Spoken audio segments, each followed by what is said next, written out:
What I have for you on the counter today is the original Radian Raptor charging handle here on the bottom and the Radian Raptor Slimline here on the top. This is going to be a discussion of the two and the pros and cons and things that I didn't think about when deciding on which one to go with. So I have an Atlas S1 upper from Aero Precision. I have one in black and one in FDE. One doesn't have a forward assist. And I have more lightweight parts for that one. I went with the more slimline, sleeker parts. That was the whole point. And so I went with this Radian Raptor slimline charging handle to fit kind of the theme of the build. I'm going to show you the charging handles in the uppers as well. So it's the same upper, so you can see, compare and contrast what you would like or what you dislike. So the idea behind the slimline is like less snag, I guess, because all the difference is the width here in the charging handle. There's just less meat to grab on for your finger, essentially. The weight difference is minimal. This one was 1.34. This one was like 1.26. So when I put them on the scale and weighed them, I was like, oh, well, the weight really, it's less. Don't get me wrong. It's less, but is it really enough to notice? No. But there is definitely a difference in the size of the charging handle here, and you may or may not like the difference. So I think the best way to explain is to show them what they look like in the uppers. So I'm going to grab the uppers here and put them on there and talk about the pros and cons of the original versus the slimline. Here are both of the Atlas S1 uppers. I have the regular Radian full-size charging handle here and the slimline one here. So you can see the color contrast kind of helps too to show the size difference also. Another thing to consider is the placement of, if you're going to have one, your sight system. See, these have red dots in them. A scope, it would be, more obstruction. So I guess a good way to explain this too would to probably have a scope on one of these so that you could see the compare and contrast. Because the way that the upper is designed, I think makes a difference. You see here, this one has no forward assist and this one does.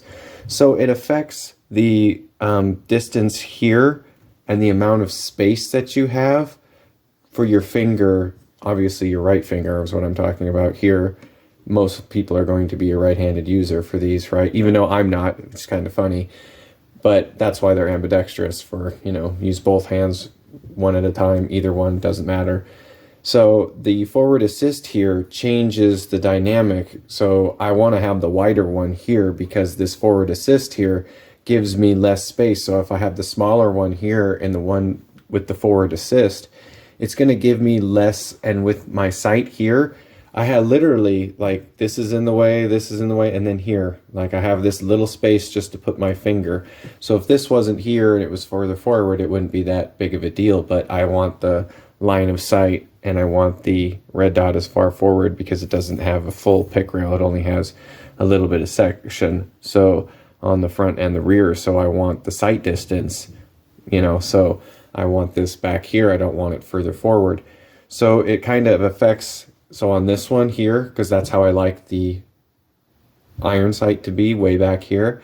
Well, it doesn't give me a lot of space on this side for the charging handle or much on the other side. It sticks out more on this side because of the way that the sight is designed, this little nub here on these Wilson Combat sights. It sticks out more on this side than the other. The other side is flat. So you have more space here for your finger to get contact with the charging handle than here. You've got these obstructions on this side. It's this little pointed hump thing, and then you got the forward assist here. So even when building the slimline one, I still didn't even consider the sight setup and the design of the rail here. How you see how it has like a little shelf. This is a nice feature because if you have flip up sights, they'll work for it. Certain uppers, the way that they're designed and they're machined, you can't use that feature because the way that the handguard is, it'll press against it, so there's no space for it to flip up to. That was the problem with the MBUS sights and the Quantum handguard from Aero Precision that I had. I had to get rid of it. It was just driving me bonkers, and it was so thick and so fat. That's what I like about this one. It's more thin. But I did a review on this upper also, so you can check that out on my channel if you want.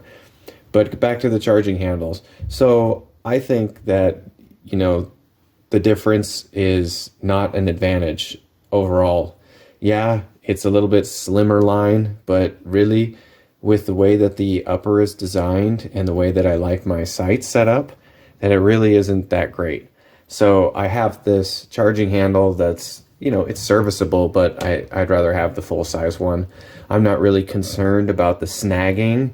I was more concerned of making it more slimline, because that's what it, you know, I wanted it to not have a forward assist. I wanted, you know, look at how slimline the red dot is. The sights are minimal. The upper is minimal. The flashlight is plastic instead of metal for saving weight. So, you know, I had a theme behind this, and I went kind of with this one because it matched the theme more.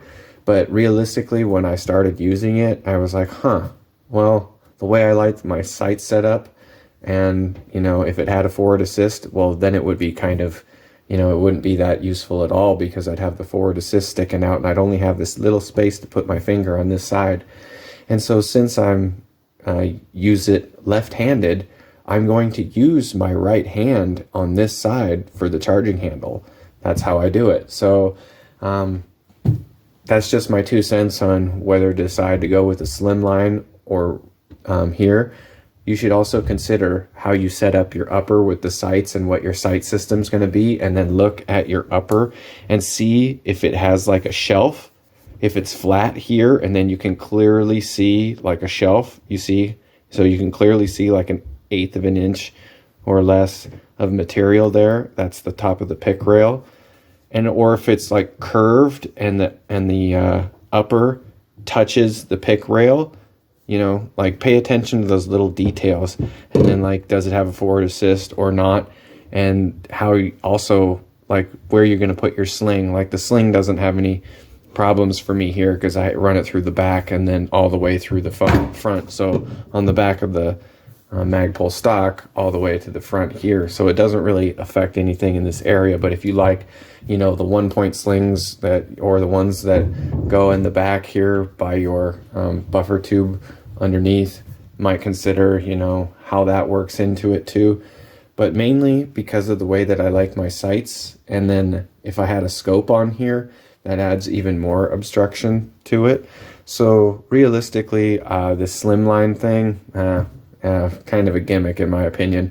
I really think that I just should have rather just stuck with the full size one, because it's not really saving that much weight, and you're just reducing the amount of space you have here for your fingers to get attachment. But with the forward assist, this little hump thing, the sights, the way the pick rail is, so on and so forth, well, it works better on the other side than it does on the side that I'm going to use. And I didn't even consider that because I use it, you know, left-handed, not right-handed.